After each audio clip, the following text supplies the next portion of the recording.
Okay, guys, good morning. Good Good morning, morning, sir. Good sir. morning, sir. Good Good morning, morning, sir. sir. Sir. Okay, so tell me, guys, कैसा रहा ये इतना बड़ा संग्राम? How was the संग्राम? बहुत अच्छा रहा। कुछ बताओ, सर अच्छा रहा सर। प्लीज बताओ, अच्छी बातें बताओ। मतलब क्या आपको सीखने को मिला? I want to know. क्या दिमाग का बल्ब जला? कहाँ आपको लगा कि वाह यार, ऐसे नहीं सोचे थे? ये इसलिए बताना जरूरी है क्योंकि हो सकता है आप बताएंगे तो आपके कारण किसी और का बल्ब जो नहीं जला हुआ था वो भी जल जाएगा। ठीक है, तो कोई और बताएगा तो आपका भी जो मिस्टेक शायद नहीं हुआ था वो पता चल जाएगा। तो you will be more cautious and more aware about your exam paper. So please tell me voluntarily, थोड़ा रेज हैंड कर दो। वहां पे ऑप्शन होता है ना रेज हैंड का, देखो रिएक्शन होगा। तो मैं एक एक करके आपसे जानना चाहता हूँ कि how it was, what did you feel, और व्हाट यू विल इम्प्रूव। अभी भी एग्जाम के लिए समय है, तो what will you like to improve? Alright, so please raise your hand, don't hesitate, शर्म मत करो। इंटर के हो चाहे फाइनल के हो, कोई फर्क नहीं पड़ता, but please do share with me. चलो बताओ गाइस, प्लीज बताइए, आई एम वेटिंग। पहले बताएगा Shruti. Yes, please Shruti. Thank you.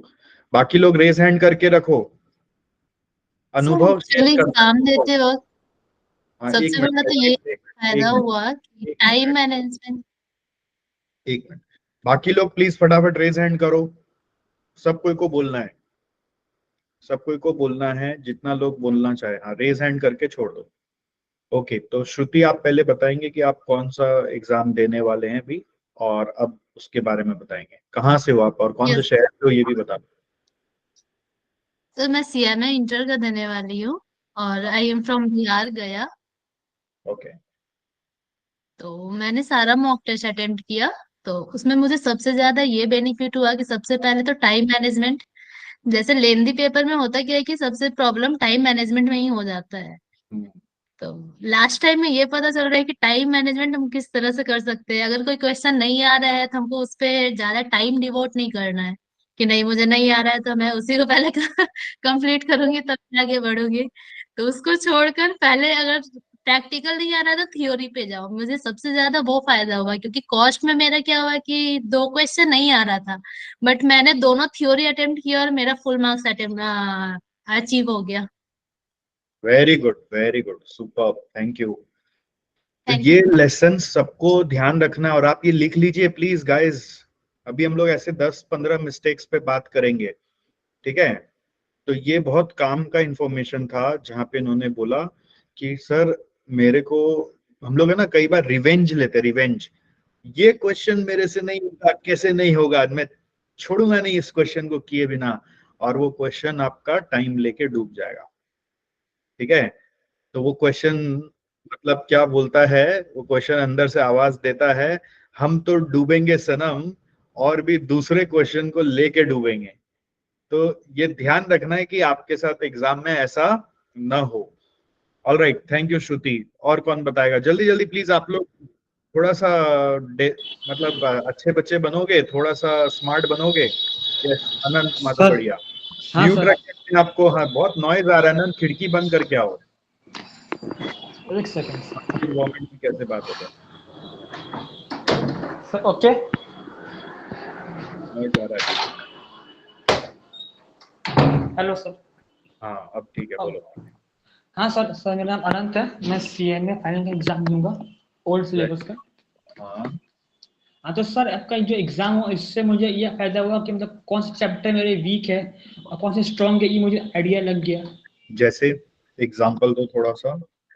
अपना कॉस्टिंग में सर थोड़ा मालूम पड़ गया। एससीएम में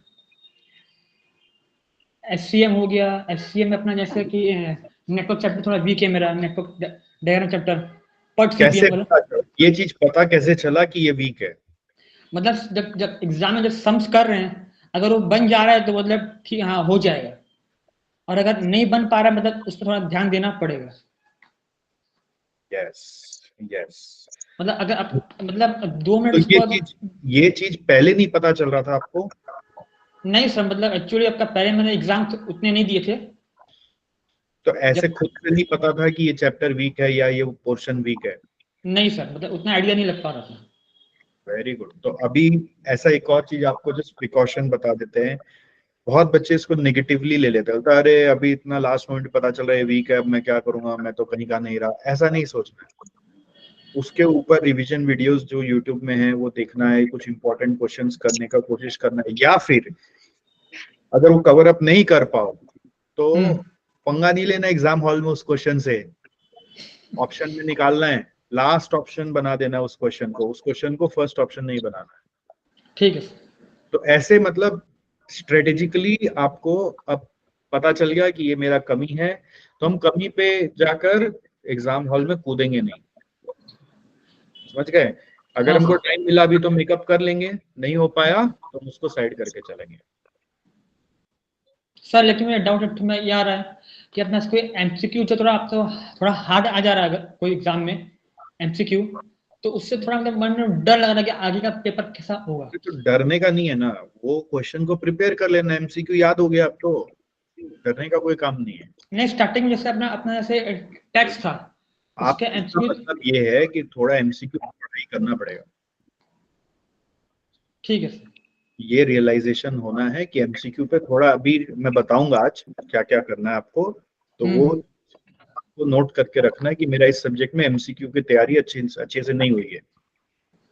अच्छा सर। ओके, हाँ चलो sir. Very good. Next Ahuja, Anshika Ahuja please.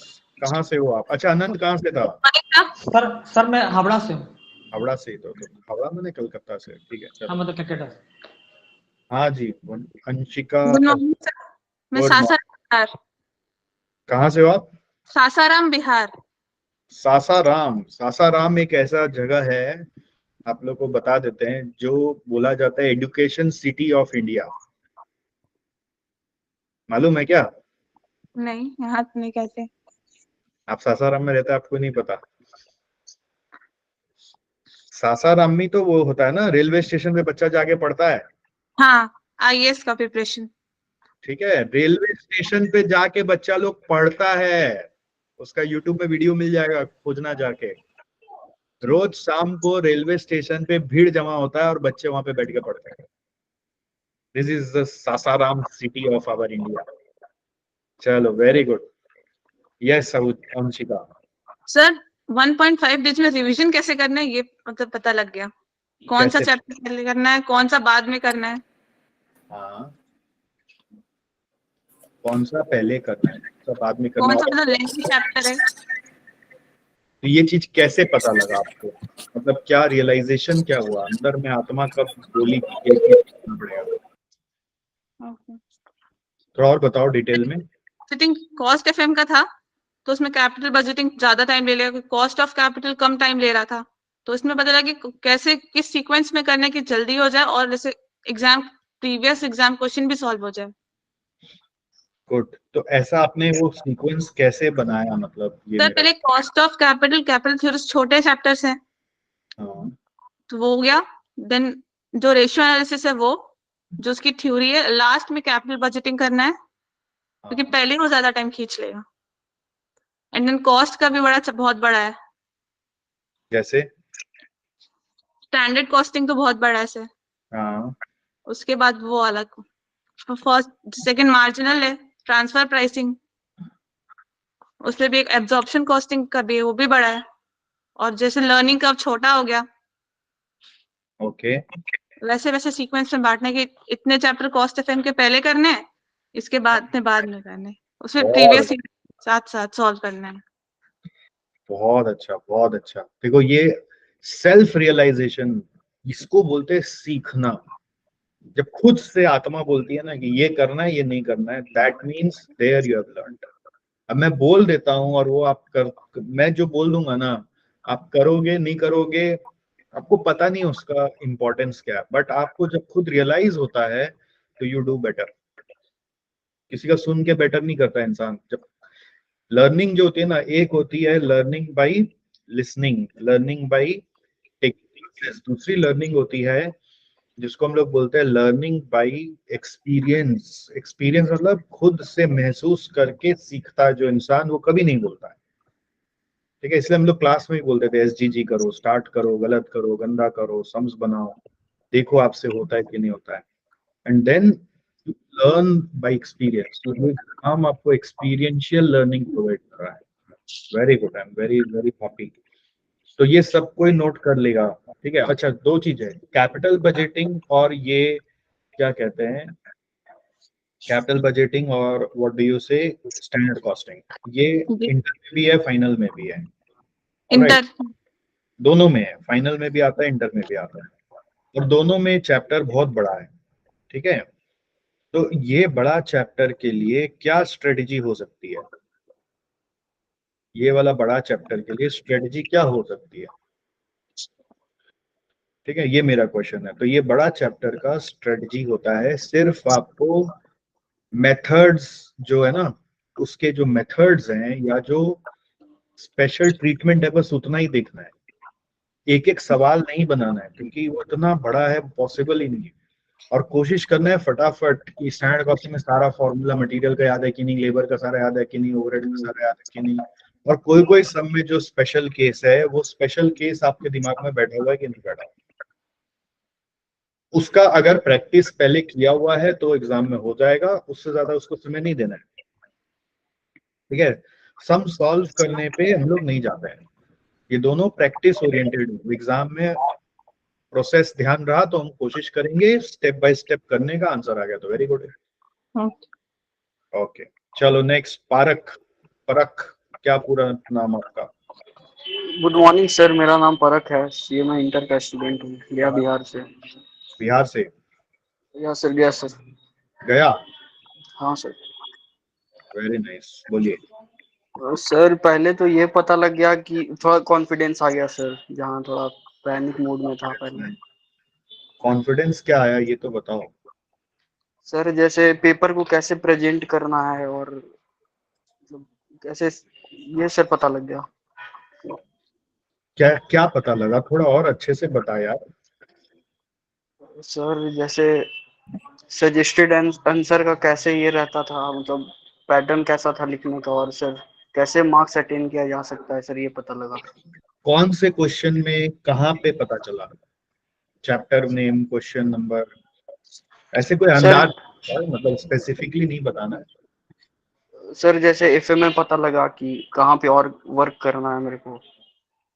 जैसे अच्छा, सर एफएम 1 डे रिवीजन में नहीं हो पाता था अच्छे से। फिर?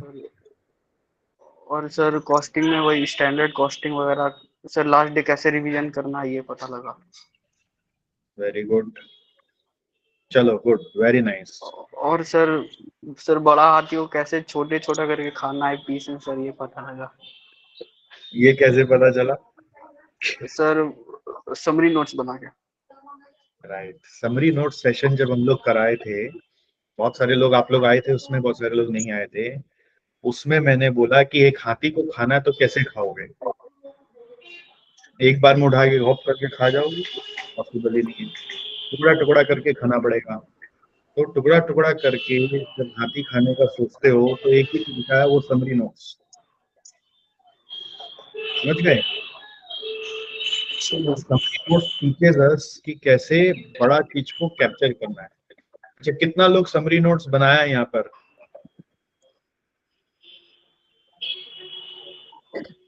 हाथ उठाओ, कैमरा ऑन करो और हाथ, सबका चेहरा। वेरी नाइस, बहुत सारे लोग बनाए। अच्छा, अब समरी नोट्स बनाने से क्या फायदा हुआ, कौन बताएगा जल्दी? सर फायदा ये हुआ कि कौन से क्वेश्चन पे लास्ट डे मेरे को देख के जाना है, सर ये पता लगा। क्वेश्चन देख के जाना चाहिए, और दूसरा कोई कौन क्या बताएगा, बताओ। और कुछ बताओ, कोई और बताओ बेनिफिट परख के अलावा। सर ओवरऑल सिलेबस एक बार में ही कवर हो जाता है। अच्छा, और और कौन बताएगा समरी नोट से? निकिता। सर समरी नोट बनाते समय जो अभी लेट्स से कि लॉग बना रहे, तो उसका जो पूरा क्रक्स है वह अंडरस्टैंड करके हम नोट्स बनाते हैं, उसके वजह से उसका डिटेल अंडरस्टैंडिंग होता है। हाँ, रिवीजन मतलब बहुत फास्ट हो रहा है। पता चलता है पहले तो कि क्या चीज हम लोगों का समझा हुआ ही नहीं था, और फिर समरी नोट्स बनाया तो उसको समझ लिया, और वो एक बार समझ के फिर बना दिया तो उससे रिवीजन फास्ट हुआ। तो डे बिफोर एग्जाम ऐसा हुआ किसी के साथ कि डे बिफोर एग्जाम जो समरी नोट्स बनाया था उसको लग रहा है कि मेरा तो सब रिवीजन हो गया है, अब और क्या रिवाइज करे, ऐसे किसी के साथ हुआ? मतलब एक दिन भी ज्यादा लग रहा था, ऐसा कोई को लगा? कोई को भी एक भी जन? सर मेरा लास्ट अटेम्प्ट में वैसे हुआ था। मैं CMF मेरा नाम यश, पुणे से CMF फाइनल मैंने जून 2023 को मैंने ग्रुप 3 का अटेम्प्ट दिया था। उसमें मैंने नोट्स बनाए थे एंड सब क्वेश्चंस भी सॉल्व, स्कैनर्स मॉड्यूल वो सब मैंने सॉल्व किया था।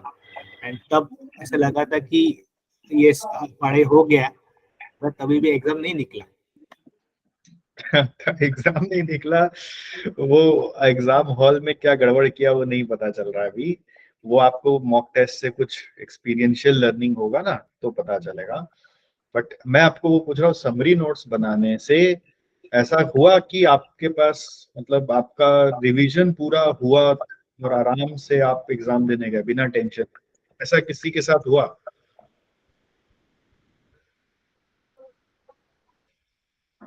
अरे बोलो तो सही। Yes sir. क्या हुआ थोड़ा बताओ। जैसे मैंने ना लास्ट 4th ग्रुप में SPMBV एंड CMA के नोट्स बना रखे थे, बिल्कुल शॉर्ट हाँ। नोट्स बहुत सारे। तो लास्ट डे एग्जाम में मेरा सारा सिलेबस इजीली कवर हो गया था, स्पेशली SPMBV का, क्योंकि वो प्रैक्टिकल था। लाइक मर्जर एंड एक्विजिशन के बहुत सारे फार्मूलाज होते थे, तो मैंने इन सारे फार्मूलाज का इतना शॉर्ट में बना रखा था कि वो सबको कवर करना बहुत ईजी हो गया था। फिर जितने भी इंपॉर्टेंट क्वेश्चंस हैं उनके भी मैंने बस जो एडजस्टमेंट पॉइंट है जहाँ पे मुझे प्रॉब्लम आई थी, मैंने वो भी साथ साथ में वहीं पे लिख दिया था। बहुत तो अच्छा, ये बहुत ही अच्छे से हो गया था मेरा। बहुत अच्छा। तो अभी एक और एंड चीज गॉड है। ग्रेस वो ग्रुप भी क्लियर हो गया मेरा। Very nice. अभी अगर किसी का भी कोई ऐसा चैप्टर है जो थोड़ा सा भी आपको लगता है कि वो चैप्टर से नहीं हुआ हो, फॉर एग्जांपल, तो उसका सबसे पहला एक ही काम करोगे, समरी नोट्स बनाओगे। समझ में आया मैं क्या बोला? उसका सबसे पहला एक ही काम करोगे, क्या करोगे? समरी नोट्स बनाओगे। और वो समरी नोट्स बनाने में आधा 1 घंटा 2 घंटा जो भी लगेगा, आप देखोगे वो चैप्टर का क्रक्स आपको मिल गया, जो भी चैप्टर अभी भी आपका छूटा हुआ है।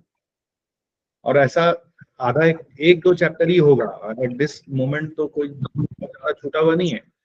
तो एक समरी नोट बनाकर उसका खुद से पढ़ोगे, बस इतना काम कर लेना। उससे जितना ग्रास्प होगा होगा, बाकी एग्जाम में देख लेंगे। ऑलराइट। और अच्छा एक चीज बताओ, कौन है जो पार्ट टेस्ट भी दिया और फुल टेस्ट भी दिया? ऐसा कौन है? आकांक्षा से बात करते हैं। आकांक्षा, कहाँ से हो आप? आकांक्षा कहाँ से हो आप? From where? वेस्ट बंगाल। हाँ, आसनसोल, वेस्ट बंगाल। अरे आसनसोल मालूम है हम लोगों को कहाँ पे। ठीक है, तो अभी ये क्वेश्चन है कि आप दोनों टेस्ट दिए, ठीक है, तो ये दोनों टेस्ट से क्या फायदा हुआ? मतलब पार्ट टेस्ट और फुल टेस्ट देने पे क्या डिफरेंस लगा? कुछ लोग हैं जो फुल टेस्ट दिए, कुछ लोग हैं जो दोनों दिए, इसलिए मैं आपसे पूछ रहा हूँ कि what edge you think you have got by giving both? तब पार्ट टेस्ट से चैप्टर वाइज अच्छे से रिवीजन करने का चांस मिला, चैप्टर बाय चैप्टर। और फुल टेस्ट से फायदा ये हुआ है कि एग्जाम का जस्ट कॉपी रिवीजन कर सके। जैसे मतलब एग्जाम में प्रिपेयर होके जाना है, उसका एक मॉक देने को मिला कि हाँ इस तरह से रिवीजन एग्जाम में करना है।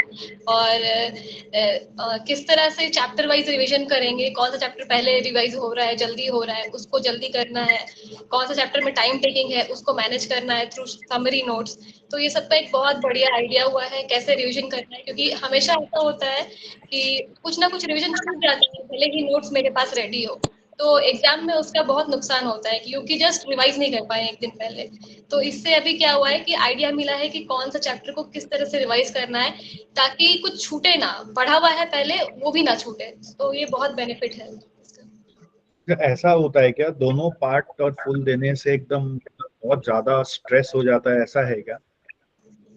नहीं सर, स्ट्रेस तो नहीं होता है। एक प्रैक्टिकल मतलब इतना बड़ा एग्जाम है तो उसके लिए इतना स्ट्रेस तो लेना ही पड़ेगा, तो उसका एक बहुत अच्छा हैबिट हो जाता है, तो बेनिफिट ही है। Very good, very good. अच्छा, एक चीज बता देते, देखो जो लोग भी अभी आप लोग पढ़ रहे हैं, अभी 3 अटेम्प्ट में दिया हुआ मेरा एक स्टूडेंट 3 अटेम्प्ट से पास हुआ और जॉब लगा है आईटीसी टोबैको में 9 लाख रुपए का, अभी recent.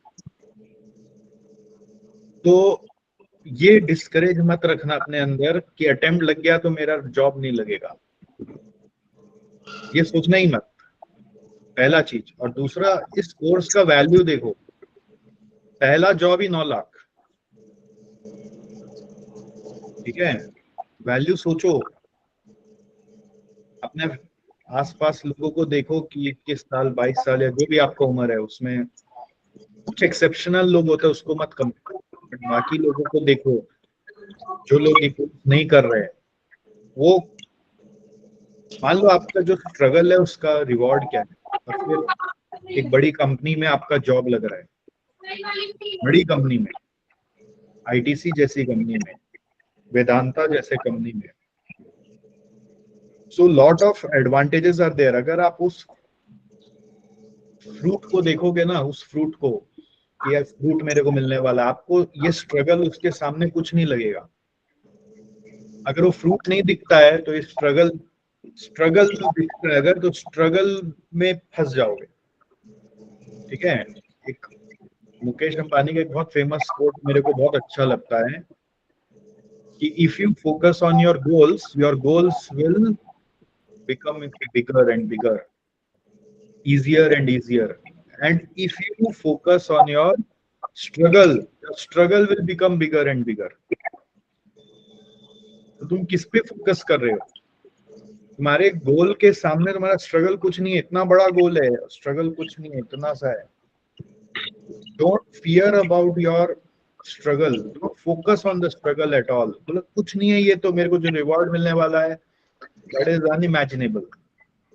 Even after attempts you will get good job, I'm telling you, I'm writing somewhere, आप बोलो तो मेरे से कहीं लिखवा लेना, मैं स्टैम्प मार के अपना अंगूठा लगा दूंगा।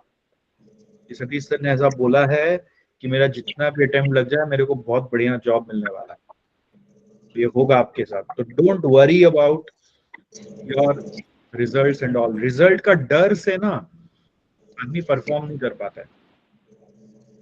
अच्छा, इस मॉक टेस्ट संग्राम में जब आप पार्टिसिपेट किए थे तो आपको ये डर था क्या फेल हो जाएंगे तो क्या होगा? कितना लोग को था बताओ तो, या किसी को ऐसा कुछ बताएगा? डर तो था ही नहीं, एकदम भी आराम से एग्जाम दे रहे थे। नहीं सर, डर नहीं था, बट फॉर एग्जाम्पल मैंने फर्स्ट टेस्ट दिया, ओके, एंड उसमें मार्क्स अच्छे नहीं आए। सुमन कैमरा ऑन करो। Sir actually I am working right now sir, तो डर नहीं था, बट ये था कि कॉल आ रही है, मैं बाद में करती हूँ।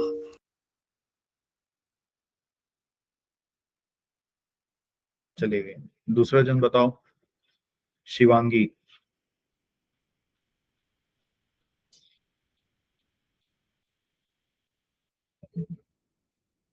कौन बताएगा? कोई बताएगा? सर एक्चुअली एग्जाम देते वक्त ये डर नहीं रहा मॉक टेस्ट में, उसमें हाँ ये हो रहा था कि ठीक है ना, जितना आएगा उतना बनाएंगे, क्या जा रहा है, मेन एग्जाम हाँ थोड़ी ना है। हाँ। तो इसकी ये वजह से क्या हो रहा था कि जो अनकॉमन क्वेश्चन है ना वो भी हम लोग अटेम्प्ट करने का कोशिश कर रहे थे। हाँ, मैं ये सुनना चाह रहा था आपको, पर मैं बताना चाह रहा हूँ कि 50% बच्चे ना डर डर से परफॉर्म नहीं कर पाते हैं। मेन एग्जाम का ना एक खौफ होता है, और वो डर एक ही है, फेल हो गया तो। वो डर सिर्फ एक ही है उनके दिमाग में, और क्या है वो? फेल हो गया तो। समझ में आया मैं क्या बोल रहा हूँ? But yes sir. क्या ये डर मॉक टेस्ट में था आपका? नो सर, नहीं था। हाँ, ये डर मॉक टेस्ट में नहीं था, इसलिए आप लोग कुछ नहीं भी आता हुआ को अटेम्प्ट कर रहे थे। लेकिन मेन एग्जाम में ये माइंड है ना, धुक धुक धुक धुक धुक धुक धुक धुक धुक धुक धुक होने लगता है, ठीक है? उसमें डर आ जाता है कि अगर फेल हो गए तो, और वो डर आ जाने से क्या होता है, जो चीज आता हुआ है वो भी नहीं हो पा रहा होता है। तो आपको ये जो एक्सपीरियंस एग्जाम देने के समय था, वो माइंड, उस माइंड का जो स्टेट ऑफ माइंड है ना, उसको लॉक करके रखना पड़ेगा माइंड के अंदर, कि जब हम मॉक टेस्ट दे रहे थे तो मेरा स्टेट ऑफ माइंड क्या था, उसी को एग्जाम हॉल में यूज करना है। और मैं ये इसलिए बता रहा हूं कि जैसे इसमें अगर ये भी सोच रहे थे ना कि फेल हो गए तो क्या होगा, अगर फेल हो गए तो क्या होगा, अगर मॉक टेस्ट में फेल हो गए तो क्या होगा, ऐसा सोचा कोई नहीं। तो क्या होगा, उसका आंसर क्या मिला अंदर से, अगर मॉक टेस्ट में फेल हो गए तो क्या होगा?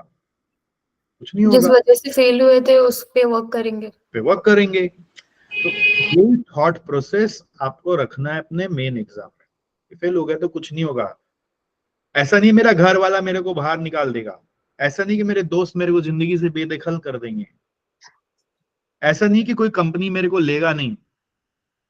और अच्छा एक चीज पता है, एक इंटरेस्टिंग, मेरा एक बहुत सारे एचआर वालों लोग से जान पहचान है, वो लोग अभी रिसेंट में आके हमको बोलता है, सतीश जी ऐसा कोई बच्चा लोग है जो 5-6 बार में पास हुआ है। बोले मतलब? बोला कि उन लोग को ही हायर करने का मन है। बोला मतलब 5-6 बार में पास हुआ उन लोग को हायर करना मतलब क्या है? बोले सर उन लोग को है ना फेलियर से लड़ना आता है, और ये जो एक बार में पास होता है ना, वो लोग जानता नहीं है फेलियर का मतलब क्या है।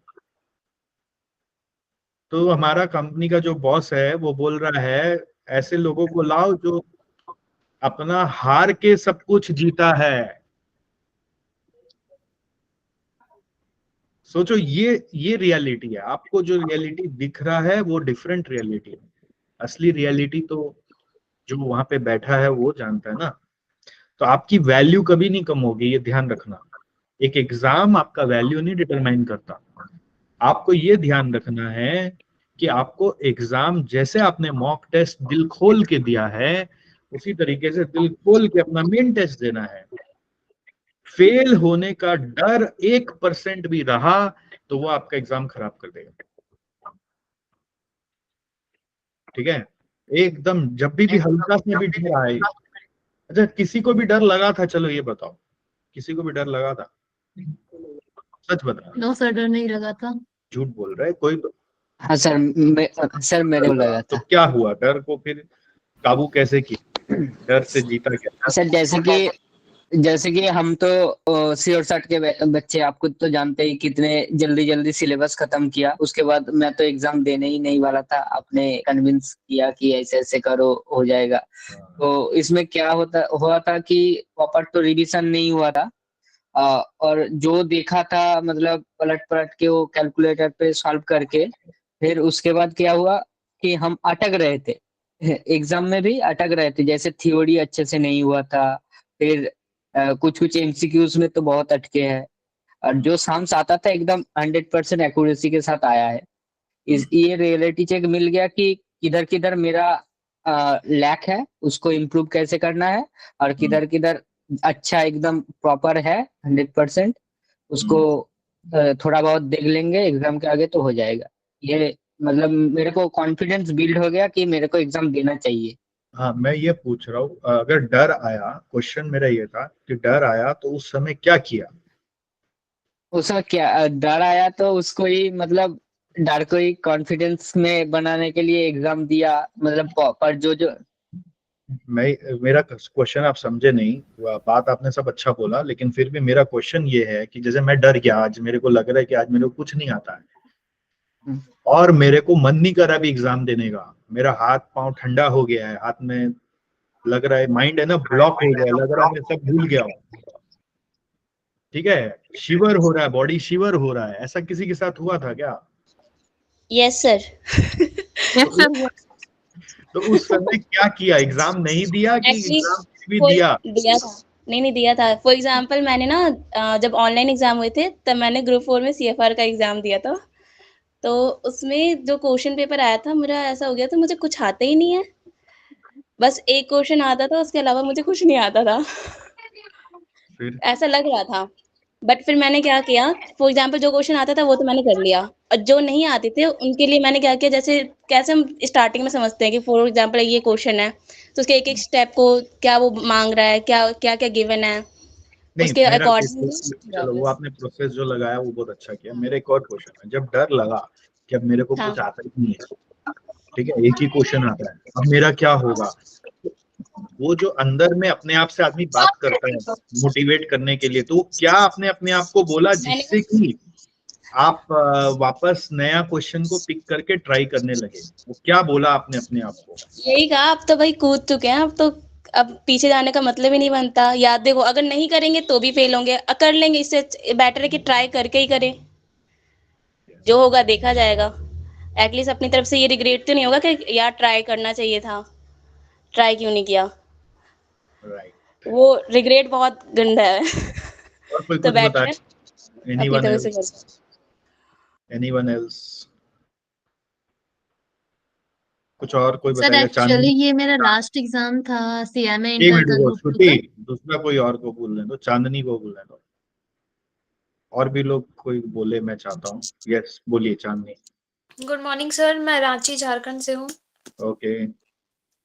सर मतलब मेरे को ना मतलब एग्जाम का फियर है, एग्जाम बैठने ही से मतलब लगता है ना डर जैसा, तो सोचे कि नहीं सर का मतलब एग्जाम देकर देखते हैं। तो पार्ट टेस्ट भी दे रही थी तो लग रहा था कि कुछ भी नहीं आएगा, कुछ भी नहीं आएगा, फिर भी लगा कि नहीं कम से कम चलो पढ़ के बैठो, जो आएगा लिखा जाएगा, जो नहीं आएगा छोड़ देना।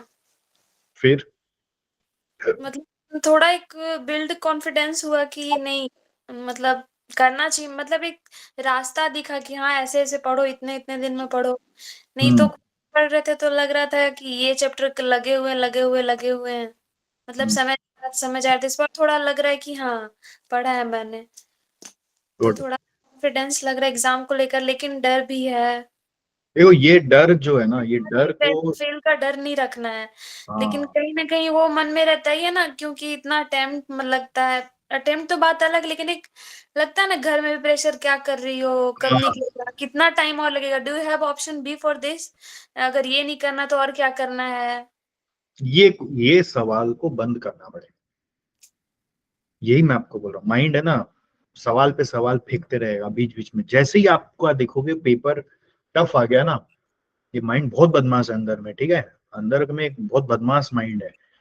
वो ऐसा ऐसा सवाल फेंकेगा आपके सामने, जैसे कि यही दिन के लिए तू इतना पढ़ा था, अब तेरा माँ बाप तेरे को क्या बोलेगा, अब तेरा दोस्त तेरे को क्या बोलेगा, फिर अगर इसमें भी फेल हो गया तो क्या करेगा, तेरा 6 महीना बर्बाद हो गया तो क्या होगा, कितना पैसा फूक दिया अपना खानदान का, जैसे कि कोई सास अपनी बहू को सुना रही है, समझ लो। वैसे सर माइंड ये तो आपको खुद में अंदर आता ही है, लेकिन अगर कोई पूछता भी है ना घर में कि क्या कर रही हो, ये तो हाँ, खुद का क्वेश्चन अलग है, लेकिन कोई पूछता है कि क्या हाँ, कर रही हो, कितना टाइम निकलेगा, कितना टाइम में हाँ, निकालना है एग्जाम, ऑप्शन बी भी सोच के रखी हो या इसी में लगे रहना है। में लगे हर रहना चीज का है। एक टाइम होता है, वो तो लिमिट ये तुमको समझना मैं है। बोल रहा हूँ, बाद में तो तब फेस करेंगे जब एग्जाम खत्म हो जाएगा, बट एग्जाम हॉल के अंदर ऐसा सवाल आने लग जाएगा तो क्या करोगे? इस बार हम नहीं चाहते कि दिमाग में ऐसा क्वेश्चन है, पहले तक तो आया था। Very good. मॉक टेस्ट से ये रियलाइजेशन होता है, अगर ऐसा आता है तो मॉक टेस्ट में आदमी क्या करता है, कोशिश तो करता ही है, छोड़ता नहीं है। मैंने पहले भी बोला था स्टार्टिंग वाला सेशन में भी कि 3 घंटा पूरा यूज करना है, बैठे रहना है चुपचाप, तोड़ तोड़ के क्वेश्चन को वर्किंग नोट में कन्वर्ट करते रहना है। तो इससे क्या होता है, वो डर धीरे धीरे डाइल्यूट हो जाता है। इतना सारा टेस्ट देते देते मन है ना यूज टू हो जाता है, उसको समझ आ जाता है कि ऐसा सिचुएशन में ऐसा करना है। तो वही यस। चीज मैं आप लोग को समझा रहा हूँ कि एग्जाम हॉल में भी ऐसा सिचुएशन होगा, तो आपको समझ में आ जाना चाहिए कि ऐसा सिचुएशन में ये करना है। ये सोचना नहीं है कि अभी क्या होगा, उसको क्या बोलेंगे, उसको क्या बोलेंगे, उसको क्या बोलेंगे, तो वो सब बकवास बात है।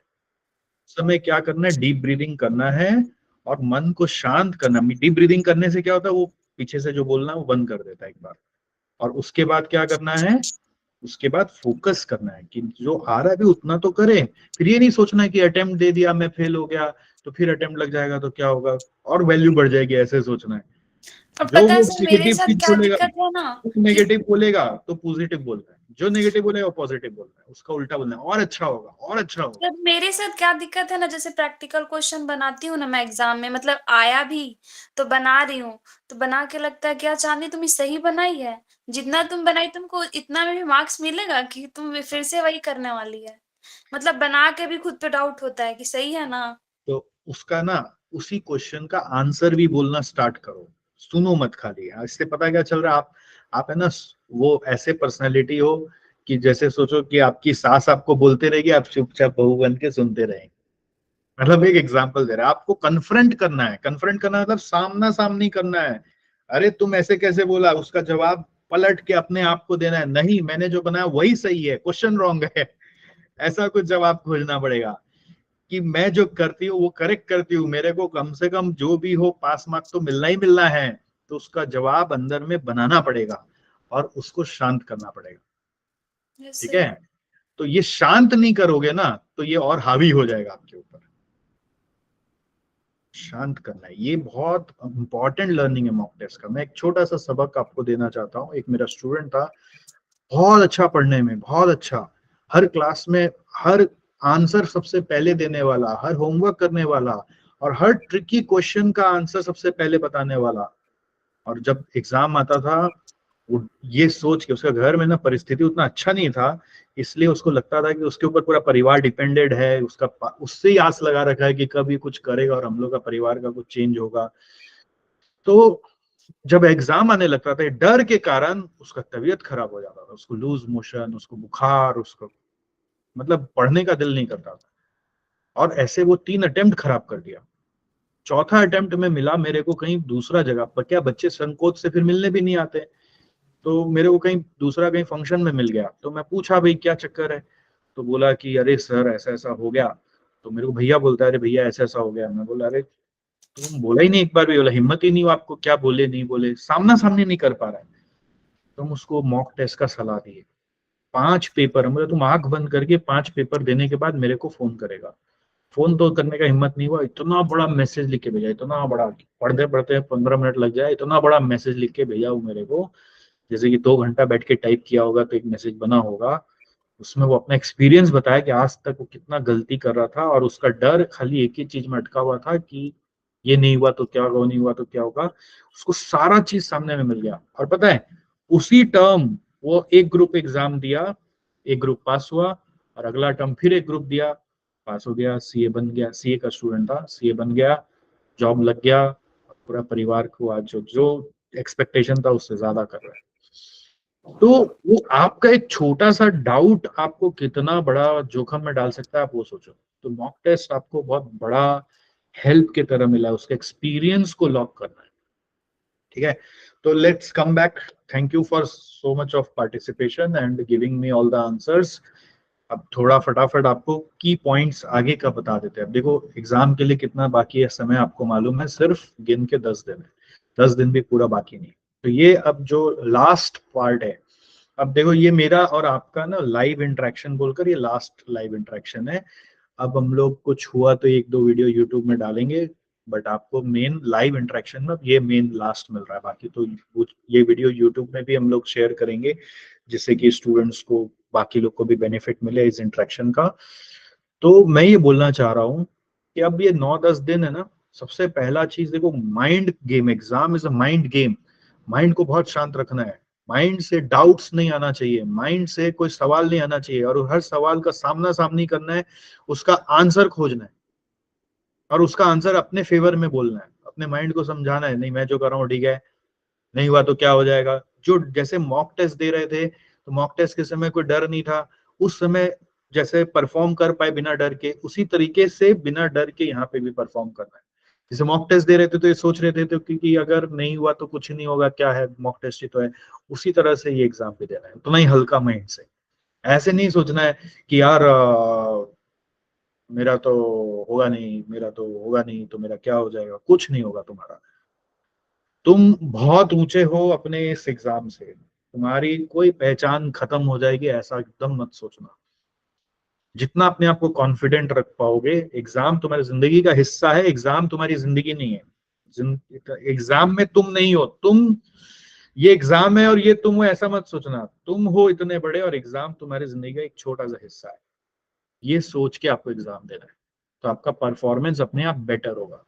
दूसरा चीज है, कोई भी किसी भी बातों में उत्तेजित नहीं होना है। जैसे अगर घर में सिचुएशंस आपके फेवर में नहीं चल रहा है, बहुत जन के घर में होता है आजकल, ठीक है, तो नहीं चल रहा है तो उत्तेजित नहीं होना है, ठीक है, कि हम चिल्ला चिल्ली करने लगे, हम रोने लगे, हम दुखी हो गए कि मेरे साथ ही ऐसा क्यों कर रहे हैं लोग, इस टाइम पे ऐसा क्यों कर रहे हैं। ये सब बातों का कोई महत्व नहीं है, एकदम नजरअंदाज, शुक शिक शुक, दिमाग इधर डाल देना है।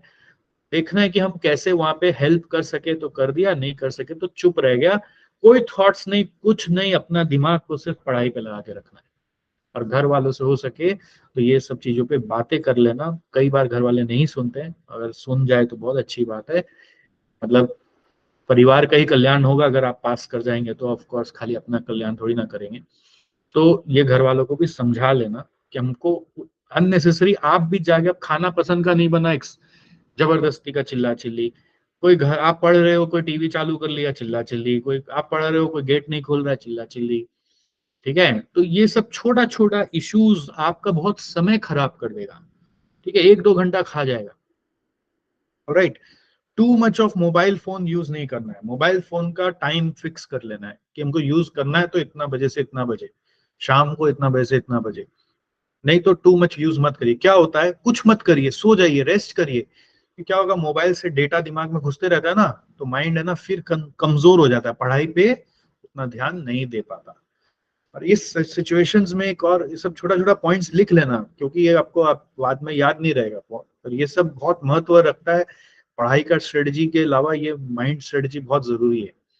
एक और बहुत इंपॉर्टेंट चीज है कि अननेसेसरी खाना पीना, शौकीन खाना पीना में नहीं जाना है अभी। ये एकदम तपस्या जैसा माहौल है। अगर 3 रोटी खाते हो 2 रोटी खाएंगे, अगर इतना चावल खाते हो तो इतना चावल खाएंगे, ठीक है। स्नैक्स वगैरह जो फ्राइड आइटम्स है उसको अवॉइड करेंगे, फ्रूट्स और सैलड्स को बढ़ा देंगे खाना, ठीक है। नहीं खाया हुआ भी चलेगा, फास्टिंग भी चलेगा, फास्टिंग से भी बहुत दिमाग का ताकत बढ़ता है, बट एक मतलब ऊट पटांग खा के पेट नहीं भरना है। ये चीज बहुत इंपॉर्टेंट है आपके माइंड को, एनर्जी को बना के रखने में। नहीं तो क्या होगा, आप शुरू अच्छा करोगे, 2 दिन बाद फुस हो जाओगे, 2 दिन में फुस हो जाओगे। तो फूड जितना नेचुरल फूड हो उतना बहुत आपको हेल्प करेगा। जब भूख लगे नेचुरल चीज खाओ, पानी ज्यादा पियो, उस पर फोकस करो, अननेसेसरी खा के पेट टाइट मत करना।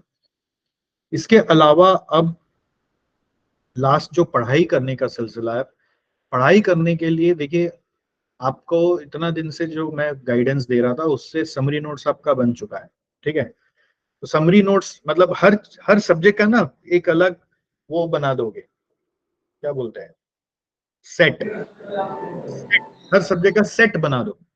पहला कि हमको डे बिफोर उतना भी टाइम वेस्ट नहीं करना है कि इस सब्जेक्ट का चीज कहाँ कहाँ मेरा लिखा हुआ है। आज बैठ के सब्जेक्ट का 8 सब्जेक्ट है तो 8 सेट बना दो कि सब्जेक्ट नंबर 1 उसका जितना चीज है वो ऐसे ऑर्डर में सीक्वेंस में रखा हुआ है। मान लो क्लास का नोट सबसे लास्ट में रहेगा, ठीक है, या इंस्टीट्यूट मैट, मान लो जो चीज एकदम पढ़ने रेफर करने का दरकार नहीं है सबसे नीचे में, उसके ऊपर रहेगा समरी नोट्स, या उसके ऊपर रहेगा इंस्टीट्यूट मैट, उसके ऊपर रहेगा समरी नोट्स, ठीक है। और समरी नोट्स से पढ़ाई चालू करोगे। पढ़ाई कैसे करोगे, समरी नोट्स को एक बार गो थ्रू करोगे और कोशिश करोगे कि समरी नोट्स सब याद है कि नहीं। कोशिश करना कि चाहे प्रैक्टिकल हो चाहे थ्योरी हो, पर ढक के देखना याद है कि नहीं है। इतना माइंड में ना अपने आप एक है ना स्क्रीन चलते रहता है, माइंड में भी ना एक स्टोरी वीडियो चलते रहता है। तो माइंड का जो स्क्रीन है इसको सोचो सामने ले आओ, ऐसे ऐसे सामने रख दिया, माइंड का एक स्क्रीन है और सामने सोचो आप कोई खुले आसमान में बैठे हुए हो और सामने जो आसमान है वो आपका माइंड का स्क्रीन बन गया है। उस स्क्रीन पे समरी नोट्स को, यहाँ पे भले ही सामने में समरी नोट्स है, उस स्क्रीन पे समरी नोट्स को विजुअलाइज करो और उसमें देखो कि आपको समरी नोट्स का क्या क्या पार्ट बिना रिवाइज किए दिख रहा है, या हेडिंग देखते ही उसका पार्ट कितना दिख रहा है, और जो नहीं दिख रहा है वो उस स्क्रीन पे बनाने का कोशिश करो कि माइंड का जो स्क्रीन है उस पे ये आ रहा है कि नहीं आ रहा है।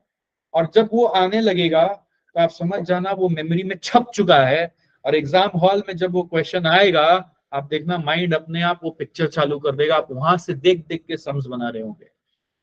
ऐसा आपके स्मॉक टेस्ट में भी काफी सारा जगह हुआ होगा कि आपको लग रहा होगा कि आपके सर आपको कान में आके बोल रहे हैं, आपको लग रहा होगा कि आपको आंख के सामने उसका फोटो है ना खुल के दिख रहा है। ऐसा हुआ था, किसी के साथ हुआ था? हाँ जल्दी बोलो। यस सर, भी होता हाँ सर, हुआ था मेरे सर। Very good. तो ये चीज अभी आने वाले एग्जाम में भी होना है, और उसमें जो जो नहीं दिख रहा था उसको देखना है। तो रिवीजन करने का तरीका है, समरी नोट्स से स्टार्ट किया। समरी नोट्स करने के बाद सेकंड स्टेप क्या करोगे, आपका इंपॉर्टेंट क्वेश्चंस मार्क किया हुआ होगा कि कौन कौन सा क्वेश्चन में आप फंसते हैं प्राय। उस इंपॉर्टेंट क्वेश्चन में भी नया और जोड़ देंगे जो जो अभी मॉक टेस्ट के दौरान रियलाइज हुआ कि यहाँ पे भी फंसे थे, तो पता ही नहीं था कि ये फंसने वाला क्वेश्चन है। तो उस इंपॉर्टेंट क्वेश्चन को क्वेश्चन पढ़ोगे और आंसर सोचोगे विजुअल स्क्रीन में। उस स्क्रीन पे सारा ये स्क्रीन का गेम है, ये विजुअल स्क्रीन जो सामने में बन रहा है।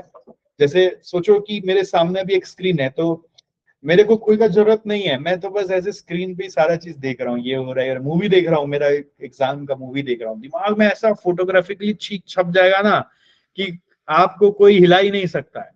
आंख से सोचो, आंख आपका प्रोजेक्टर बन गया है, उससे पिक्चर दिखाया जा रहा है सामने स्क्रीन पर, और आप उससे देख रहे हो ये है, ये हो रहा है, ये हो रहा है, ये हो रहा है।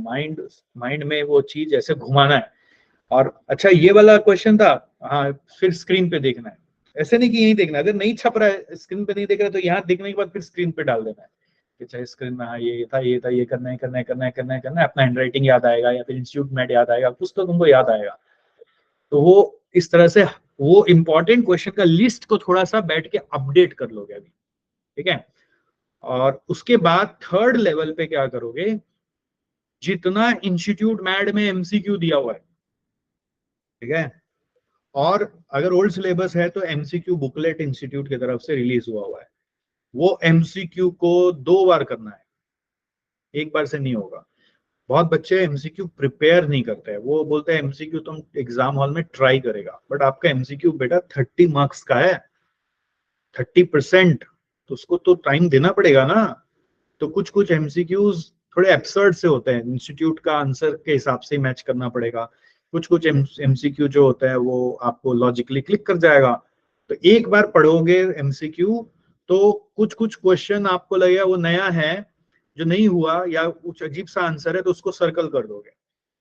फिर सेकेंड टाइम वही एमसीक्यूज को विजुअल स्क्रीन पे देखोगे, जो जो सर्कल किया हुआ था। सेकेंड टाइम एमसीक्यू जो जो नहीं हुआ था उसी को करना है, जो हुआ था उसको दोबारा करने का दरकार नहीं पड़ेगा। तो इससे ये एमसीक्यू की प्रिपरेशन के लिए फोकस करना पड़ेगा। चौथा चीज है थ्योरी। थ्योरी में भी आप लोग इग्नोर मार रहे हो। आप लोग अपना भी लेटेस्ट में एमटीपी सब कोई बैठ के दिसंबर 23 का जो भी आया है दोनों सेट, उसको गो थ्रू करोगे प्रॉपर, ठीक है। अभी तक अगर नहीं किया है तो लेके बैठ जाओगे एकदम, सब चीज छोड़ के 3 घंटा उस एमटीपी को रिव्यू करोगे, क्वेश्चन बाय क्वेश्चन। थोड़ा ना स्ट्रेटेजिकली देखोगे किस चैप्टर से कितना मार्क का आया है, लिख लो। रिव्यू कैसे करना है, किस चैप्टर से कितना मार्क का आया है, ठीक है। इस तरह से रिव्यू करना है, खाली रिव्यू नहीं करना है। कितना थ्योरी आया है, ठीक है, कितना का प्रैक्टिकल आया है, प्रैक्टिकल सब्जेक्ट में कितना थ्योरी आया, थ्योरी सब्जेक्ट में कितना प्रैक्टिकल आया है, और ये दोनों पेपर से क्या समझ में आया कि क्या क्या चीज अभी तक हम लोग नहीं ध्यान दिए थे। तो वो थ्योरी जो प्रैक्टिकल में थ्योरी आता है या थ्योरी में जो प्रैक्टिकल आता है जिसका पोर्शन कम होता है, उसको भी है ना एकदम ऐसा लेवल पे प्रिपेयर करना है कि कल को कोई अजीब सा क्वेश्चन आ गया तो मेरा प्लान बी है थ्योरी मेरे को बचाएगा। तो थ्योरी में तो कुछ भी अगर डिटेल में लिख सकेंगे अगर तो कुछ तो नंबर मिलेगा, प्रैक्टिकल में तो 0 पे रह जाएंगे। तो कुछ भी अगर हार्ड आ गया तो मेरा सेवियर थ्योरी है। और कभी कभी क्वेश्चन ऐसा आ जाता है कि आपको एक पार्ट आता है वो बहुत इजी है, दूसरा पार्ट थ्योरी है, तो थ्योरी आप छोड़ देते हो। जैसे इस सीएमए इंटर में ओएम में थ्योरी छोड़ देते हो आप, एसएम तो पढ़ते हो बट ओएम का थ्योरी छोड़ देते हो आप, प्रैक्टिकल पे ही दिमाग लगा देते हो, आईडीटी में सम्स छोड़ देते हो। ठीक है, एग्जाम्पल दे रहा हूँ आपको, कुछ कुछ आईडीटी के जो सवाल होते हैं, लॉ में भी कई बार कुछ कैलकुलेशन ओरिएंटेड कोई क्वेश्चन आ जाता है, तो वो आपको ये 2 मॉक टेस्ट देखकर समझ में आएगा। तो मॉक टेस्ट पेपर दोनों जो इंस्टीट्यूट का है उसको लेके बैठोगे और पूरा एकदम 3 घंटा लगे चाहे 6 घंटा लगे चाहे 7 घंटा लगे, सारा क्वेश्चन उसका, और कैसे एनालाइज करना है जैसे सर लोग एनालाइज करते हैं, देखो किस चैप्टर से इतना मार्क आ रहा है, इस चैप्टर से ये वाला थ्योरी आ रहा है, इस चैप्टर से प्रैक्टिकल आ रहा है। सर मैंने रिव्यू किया था लास्ट 5 ईयर का क्वेश्चंस को, मतलब मैंने कॉपी पेन लेकर बैठा था और मतलब कौन से चैप्टर से कितने मार्क्स का रहता है मैंने ये बनाया। Very good. सारे चैप्टर्स का मतलब सारे जैसे दिसंबर अटेम्प्ट का, फिर जून का, तो मतलब ये समझ में आता है कि किसको ज्यादा जरूरी करना जो हर अटेम्प्ट में आ रहा है। यस, बहुत अच्छा। तो इस तरह से ये मॉक टेस्ट पेपर का तो अभी करना है, और अगर टाइम बचे तो आप प्रीवियस 5 टर्म्स का पेपर ओल्ड सिलेबस में कर सकते हो, न्यू सिलेबस में जो लास्ट एक ही टर्म का पेपर है बस उसको देख सकते हो। तो ये 5 काम यदि आप कर लिए तो आई एम वेरी श्योर कि आपका पढ़ाई हो गया। बेसिकली मैं क्या चाहता हूँ, ये जो आने वाला आपका अभी 10 दिन है ना, तो उसमें पहले ना आपको सीक्वेंस सेट करना है। सीक्वेंस क्या है, अब सीक्वेंस उल्टा चलेगा, मतलब पेपर 1 2 3 4 5 6 7 8 जिस ऑर्डर में होने वाला है एग्जाम, आपका सीक्वेंस ऑफ पढ़ाई होगा 8 7 6 5 4 3 2 1। आपको अपना रूटीन मालूम है ना 10 तारीख से, बस 10 तारीख का जो रूटीन है उसको प्रिंट करके अपना सामने चिपका लेना। प्रिंटिंग का खर्चा मत सोचना, मोबाइल में रखने से नहीं होगा, प्रिंट करा के लेके आओ, उसको सामने में रखो और उल्टा रूटीन बनाओगे।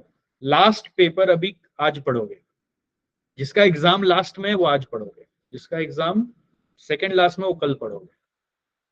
ठीक है, और लास्ट जैसे अभी 8 दिन अभी वो रूटीन चलाओगे, और मान लो 1 तारीख है आज एग्जाम्पल के लिए, तो 8 7 6 5 4 मतलब 1 2 1 8 7 6 5 4 3 2, तो 7 दिन इसी में चला जाएगा। ठीक है, हो सकता है आप 8 दिन भी दे सकते हो। लास्ट का जो 2 दिन है कोशिश करो, 10 तारीख को एग्जाम है ना, तो 7 तारीख तक ये चलाओ। क्या चलाओगे, 8 7 6 5 4 3 2 1 2 3 4 5 6 7। हाँ, 1 नंबर पेपर जो है उसके लिए 2 दिन रखोगे। हम लोग फर्स्ट पेपर में अपना बेस्ट देना चाहते हैं, फर्स्ट पेपर कई बार डिसाइड करता है कि आगे क्या करना है, तो हम फर्स्ट पेपर में 2 दिन रखेंगे और बाकी 7 पेपर अभी उल्टा पड़ेंगे, 8 7 6 5 4 3 2 1। समझ गए? तो ये रूटीन बनाओगे, 8 7 पेपर 8 7 6 नहीं, जो एग्जाम का रूटीन है उसका उल्टा। अगर आपका एक ही ग्रुप है तो एक ही ग्रुप है, तो अकॉर्डिंगली आपको 2 2 दिन मिल जाएगा। और ये दो आपका अगर एक क्या बोलते हैं दोनों ग्रुप है तो एक ही दिन मिलेगा। तो वो बेसिकली जो एग्जाम डे है ना, आप सोचो एग्जाम डे को फिर से ट्राई कर रहे हो कि एग्जाम में 1 दिन पहले मैं रिवीजन कैसे करता रिवीजन, वही रिवीजन करना है। बस इसमें एक्स्ट्रा क्या एफर्ट है, अगर एमसीक्यू नहीं किया हुआ है, एक्स्ट्रा एफर्ट क्या, अगर कोई चैप्टर आपका वीक है उसका समरी नोट बना लेना है। ठीक है, तो समझ में आ गया कि ये चैप्टर मेरा वीक है तो उसको लेकर साइड कर देना है कि एग्जाम में उस पर बाद में दिमाग लगाएगा, मुझसे पहले दिमाग नहीं लगाएगा। ठीक है, तो ये सब अपना स्ट्रेंथ वीकनेस को इकट्ठा करना है बेसिकली। और कौन कौन सा मेरे को बहुत अच्छे से आता है वो लिस्ट बनाओगे, एक और आप लिस्ट बनाओगे, लास्ट बताना था स्ट्रेंथ और वीकनेस। मतलब समझ लो आपका चैप्टर वाइज है ना, हर एक सब्जेक्ट का कंटेंट लेके बैठना, इंस्टीट्यूट मैट का जो डिटेल्ड कंटेंट होता है ब्रेकअप वाला, उसको लेके बैठना और उसमें मार्क करना, ये मेरा स्ट्रेंथ है, ये मेरा वीक है, ये मेरा स्ट्रेंथ है, ये मेरा वीक है, स्ट्रेंथ है वीक है, स्ट्रेंथ है वीक है, स्ट्रेंथ है वीक है। स्ट्रेंथ वीकनेस एनालिसिस करना, स्ट्रेंथ पे खेलना सारा, वीक को बाद में करेंगे जब अपने एग्जाम हॉल में जाएंगे। एग्जाम हॉल में पहला 15 मिनट एकदम पेपर को पढ़ना है। ऐसा नहीं करना है कि पहला 15 मिनट हम लोग फर्स्ट क्वेश्चन को स्टार्ट कर दिया, बहुत बच्चे भूल करते हैं, पहला 15 मिनट एमसीक्यू करने लग जाता है, वैसा नहीं करना है। पहला 15 मिनट पूरा पेपर को पढ़ना है और उसमें ना जजमेंट लगाना है, कौन सा ए है, कौन सा बी है, कौन सा सी है। ए मतलब लिख लो, ए मतलब वो है जो आपको बहुत अच्छे से आता है, अभी आंसर आता है। बी मतलब जिसको करेंगे तो हो जाएगा, थोड़ा सा डिफरेंट है बट आता है। सी मतलब एकदम नहीं आ रहा है, वीक वाला चीज आ गया, जो मेरा वीकनेस है उससे आ गया। तो पहला 15 मिनट की जगह अगर उसमें 25 मिनट भी लग जाए तो वर्थ गिविंग है। 10 मिनट एक्स्ट्रा दो, थोड़ा देरी से स्टार्ट करो, बट ABC मार्किंग करो, ठीक है। फिर पहले ए वाला ही क्वेश्चन करेंगे, फिर बी वाला करेंगे, पहले सी नहीं उठाएंगे। ये नहीं कि अभी टाइम A B तो मैं बाद में कर ही लूंगा, मेरे को आता है, सी हम पहले कर लेता है, वो गलती नहीं करना। स्ट्रेंथ पे खेलना है, वीकनेस पे नहीं खेलना है, ठीक है। तो AB पे खेलना है, तो AB से पेपर पूरा पहले खत्म होगा। सी के लिए अगर हुआ तो जगह छोड़ दो, या सी के लिए हुआ तो उसको लास्ट में कर लेंगे। उसके कारण क्वेश्चन नंबर थोड़ा सा अच्छे से लिख देना, उतना घबराने का नहीं कि क्वेश्चन नंबर उसके कारण आपका आगे पीछे हो गया तो आपका नंबर कट जाएगा, ऐसा सोचने का दरकार नहीं। प्रॉपर क्वेश्चन नंबर लिख के आओगे तो प्रॉपर चेक होगा। तो ये आपका एग्जाम हॉल का बात है। और सिंस आपने ये फुल टेस्ट सीरीज दिया है तो आपको 8 दिन का सीक्वेंस समझ में आ चुका है। अभी 8 दिन वापस एक सीक्वेंस चलेगा, तो दूसरी बार रिहर्सल हुआ, और फिर 8 दिन वापस चलेगा तो तीसरी बार रिहर्सल होगा। और अब पॉइंट ये है कि पहली बार 8 दिन जो भी आपने किया, दूसरी बार 8 दिन में जस्ट कंक्लूड कर देता हूँ। दूसरी बार अभी जो 1 तारीख से 9 तारीख तक चलेगा, उस 8 दिन में आपको क्या क्या करना है वो मैं आपको बता दे रहा हूँ। सीक्वेंस उल्टा रखना है। दूसरा चीज है कि आपको अपना कंटेंट वाइज स्ट्रेंथ वीकनेस थोड़ा सा चेक कर लेना है कि कौन सा स्ट्रेंथ है कौन सा वीक है। तो जो वीक है उसका समरी नोट बना लेना है कि कुछ करने लायक रह जाए। फिर आप समरी नोट को रिव्यू कर लोगे। समरी नोट को रिव्यू करने के बाद, विजुअल स्क्रीन पे रिव्यू करने के बाद, जो भी इंपॉर्टेंट क्वेश्चन मार्क किया हुआ था, जो भी मॉक टेस्ट में फंसे थे, जो क्वेश्चन अभी एहसास हुआ कि ये भी नहीं हुआ था, तो ये नहीं सोचना कि हाय रे मेरे से ये भी नहीं हुआ। ये सोचना है कि चलो मैं ये नहीं कर पाया था, अभी पता चला तो इसको देख लेता हूँ। ऐसे पॉजिटिव साइड से बात करना है, तो उसको देखना है। फिर MCQ लेके सारा बैठ जाना है। MCQ 2 बार करना है, सारा MCQ को 2 बार रिव्यू करना है। एक बार पूरा करने के बाद फिर एक बार अपने से करना है। वीडियो शीडियो MCQ का ऐसे हमारा डाला हुआ है कुछ कुछ चीजों का, उससे देखने से कोई मतलब नहीं है। अपने से करो। कुछ कुछ आंसर गलत भी होगा तो कोई नहीं है, उसको देखो, अब अपने से सही करने की कोशिश करो। जहां मेरे से हेल्प चाहिए मेरे को व्हाट्सएप करो तो मैं हेल्प कर दूंगा आपको, ठीक है। तो I am there for you, मतलब till your last day, don't worry about that. तो ये पूरा देखने के बाद आप क्या करोगे, अपना MCQ देख लिया 2 बार तो इंपॉर्टेंट MCQ को दोबारा देख लिया तो दिमाग में बैठ गया। फिर थ्योरी, अगर प्रैक्टिकल में थ्योरी है, थ्योरी में प्रैक्टिकल है, तो वो जितना MTP में आया एटलीस्ट, जितना पास पेपर्स में एटलीस्ट उतना ही कर लेना। अगर बहुत ज्यादा थ्योरी है तो जितना पास पेपर्स में और जितना MTPs में उतना ही थ्योरी तो पढ़ लेना कम से कम। उसका खाली क्वेश्चन मत देखना, उसका आंसर भी देखना कि कैसे वो लोग आंसर लिखा है, ठीक है। खाली क्वेश्चन मत देखना, क्योंकि आप लोग आंसर बहुत अजीब सा फिर लिख देते हो, फिर मार्क्स नहीं मिलता तो आप बोलते हो मार्क्स ही नहीं दिया, मेरा नसीब खराब है। ऐसा नहीं है, ऑलराइट।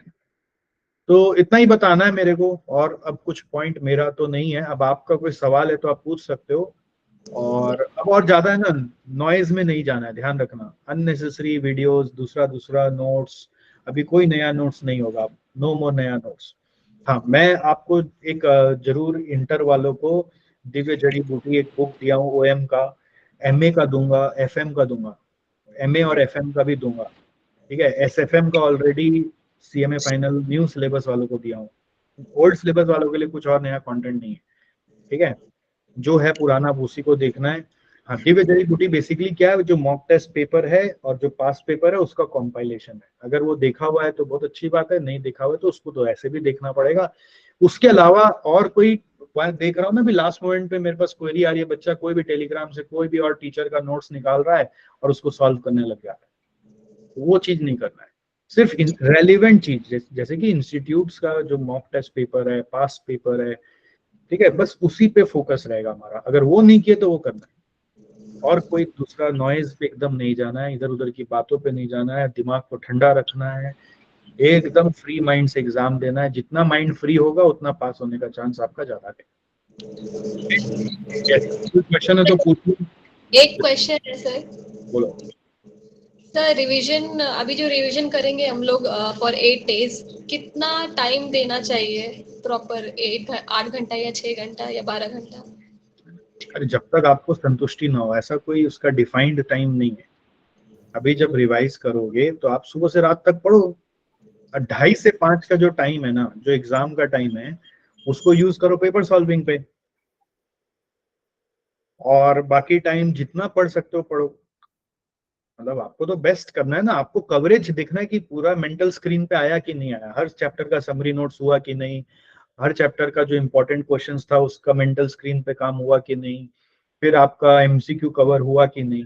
बट आपके पास एनीवे टोटल 8 ही दिन है, आपका ये एक लिमिट है। अभी अभी आपको एक दिन का कोई लिमिट नहीं बनाना है, बट टोटल लिमिट तो आपको पता ही है। तो एक सब्जेक्ट के लिए अगर एक दिन आ रहा है, एक दोनों ग्रुप दे रहे हो तो एक दिन ही देना है बस, उसमें जो होगा होगा। तो पहले ऑफ कोर्स एमसीक्यू और एमटीपी फोकस करो, फिर जो नहीं किया वो उस पर फोकस करो। एमसीक्यू बहुत इंपॉर्टेंट है आप लोग के लिए, एमसीक्यू पे प्रैक्टिस चाहिए। और उस तरीके से अगर 2 दिन है तो आपके पास थोड़ा ज्यादा टाइम है, क्या दिक्कत है।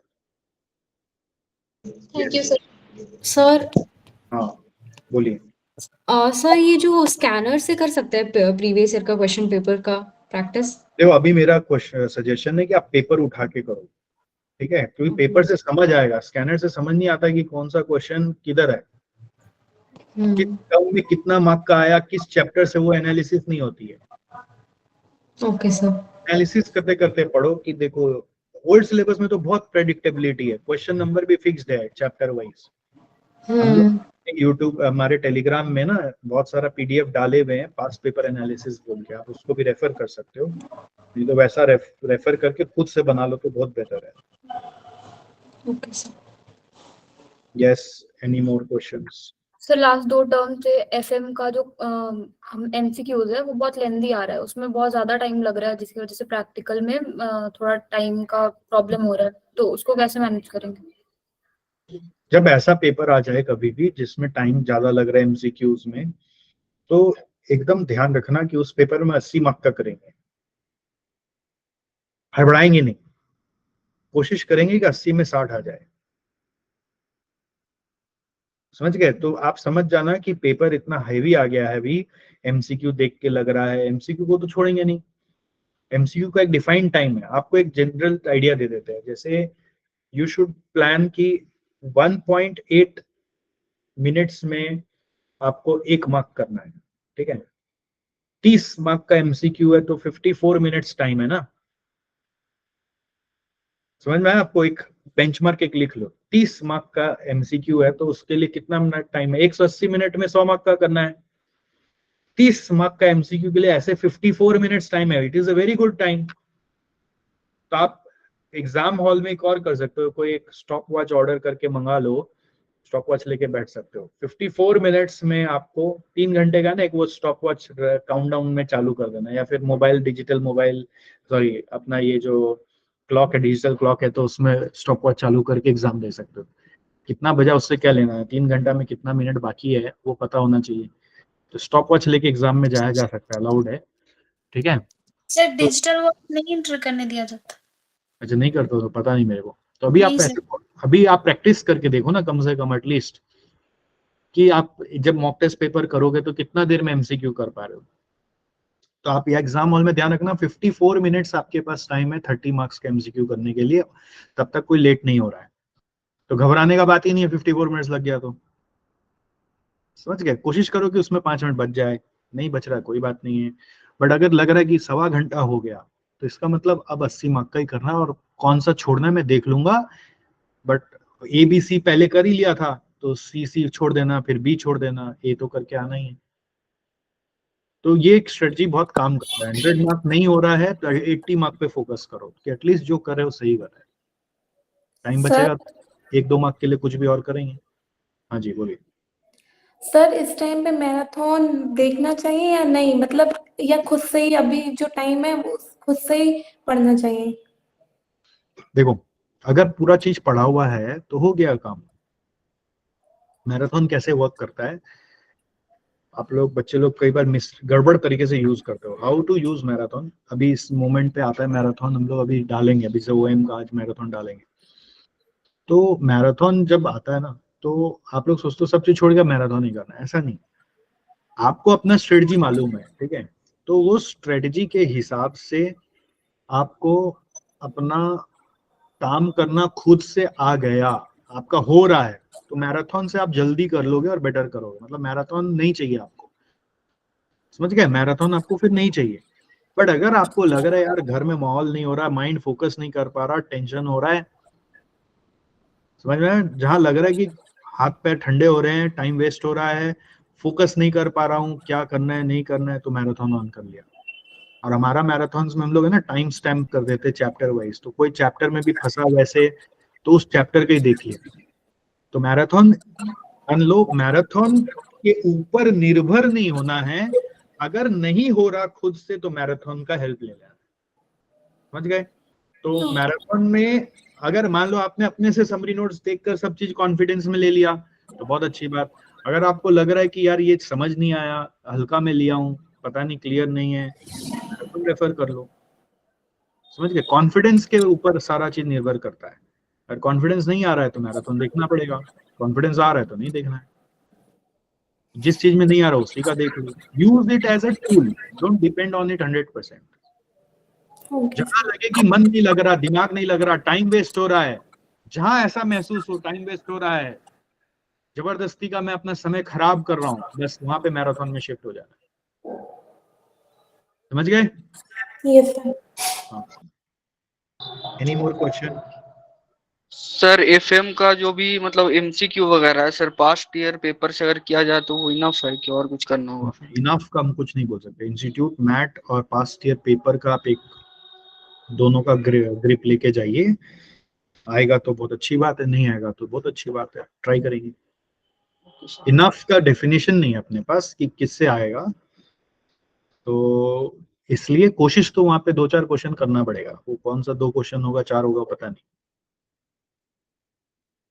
ठीक है? हमेशा भगवान से प्रे करना, भगवान ऐसा पेपर देना जो मुझे सब आता हो, बस। हार्ड देना, इजी देना, ये सब नहीं बोलना है। ऐसा पेपर देना जो मुझे आता हो, दूसरा लोग के लिए हार्ड हो, दूसरा लोग के लिए इजी हो, मेरे उससे कोई मतलब नहीं। तो मैं अपना बेस्ट करके आऊंगा, बस इतना ही बार बार बोलना है, हर बार। मैं हमेशा एग्जाम में एज ए स्टूडेंट यही बोलता था, भगवान मेरा पेपर ऐसा आना चाहिए कि मुझे सब आता हो, मेरा किसी और से बढ़िया जाए, किसी से घटिया जाए, उससे हमको कोई मतलब नहीं, मुझे सब आता हो और मैं अच्छे से कर पाऊँ। ये कॉन्फिडेंस मेरे को भगवान देना, हर समय बस एक ही प्रे करते रहना। और जितना आप इजी रहोगे मेंटली, मैं आपको बोल रहा हूँ, जितना हंसमुख रहोगे, जितना खुश रहोगे, उतना अच्छा परफॉर्म करोगे। जितना दुखी रहोगे, जितना डरे हुए रहोगे, उतना अटेम्प्ट देना पड़ेगा। इस चीज का ध्यान रखिएगा, एकदम सारा इमोशन से कनेक्टेड है। जितना बेफिक्र रहोगे तो भी अटेम्प्ट लग जाएगा। बेफिक्र नहीं रहना है, सीरियस रहना है, बट हंसमुख रहना है, जॉली रहना है, दिल खुश रहना है, रिलैक्स्ड रहना है, ठीक है? पैनिक नहीं करना है, ऑलराइट? और इसके अलावा भी कभी भी कोई भी हेजिटेशन हो, कोई दिक्कत हो रहा हो, कहीं पे भी डिस्करेजमेंट लग रहा हो, ठीक है, तो I will be there with behind you. आप जब भी मेरे को मैसेज करोगे, I will be there with you, don't worry. Sir yes, बोलिए।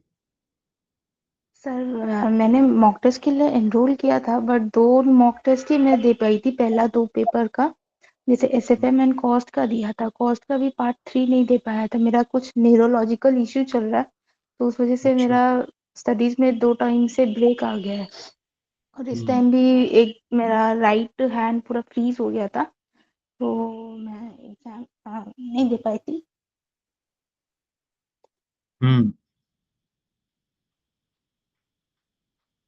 आवाज चला गया आपका। तो सर बोल रही थी कि अभी लास्ट टाइम में कैसे